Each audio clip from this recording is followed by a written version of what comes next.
রাজধানীর মুগদায় ৫০০ শয্যার হাসপাতালের জরুরি বিভাগের দশাও বেহাল। দিনের পর দিন অব্যবহৃত থাকায় অপারেশন থিয়েটারের যন্ত্রপাতি নষ্ট হওয়ার পথে। হাসপাতালের পরিচালক বলছেন, বিশেষজ্ঞ চিকিৎসকের অভাবে জরুরি বিভাগটি পুরোদমে চালু করা যাচ্ছে না। রাজধানীর মুগদা হাসপাতাল নিয়ে মুক্তা মাহমুদের রিপোর্টের শেষ পর্ব।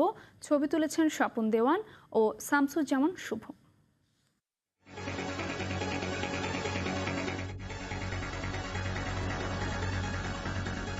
রাজধানীর মুগদার ৫০০ শয্যার হাসপাতালের জরুরি বিভাগে চিকিৎসা সেবা চলছে ঢিমে তালে। রাত দিন মিলে রোগী হয় ১৩ থেকে ১৫ জন। অ্যানেস্থেশিয়া চালু না হয় করা যাচ্ছে না অপারেশনও। দুতলা বিশিষ্ট জরুরি বিভাগের নিচতলার অপারেশন থিয়েটারের দামি যন্ত্রপাতি অনেকদিন ধরে ব্যবহার না হয় সেগুলোতেও মরচে পড়ছে। ক্যাজুয়ালিটির যে আরএস বলেন বা সার্জন বলেন, এরা এখনো আসেনি বা জয়েন করেনি বা দেওয়া হয়নি এখনো পদায়ন। ওটি ইনস্ট্রুমেন্ট থেকে শুরু করে বা ইভেন পেশেন্টের ম্যানেজমেন্টের যে ওষুধপত্র, ড্রাগস, এগুলো আরও পর্যাপ্ত পরিমাণ দরকার।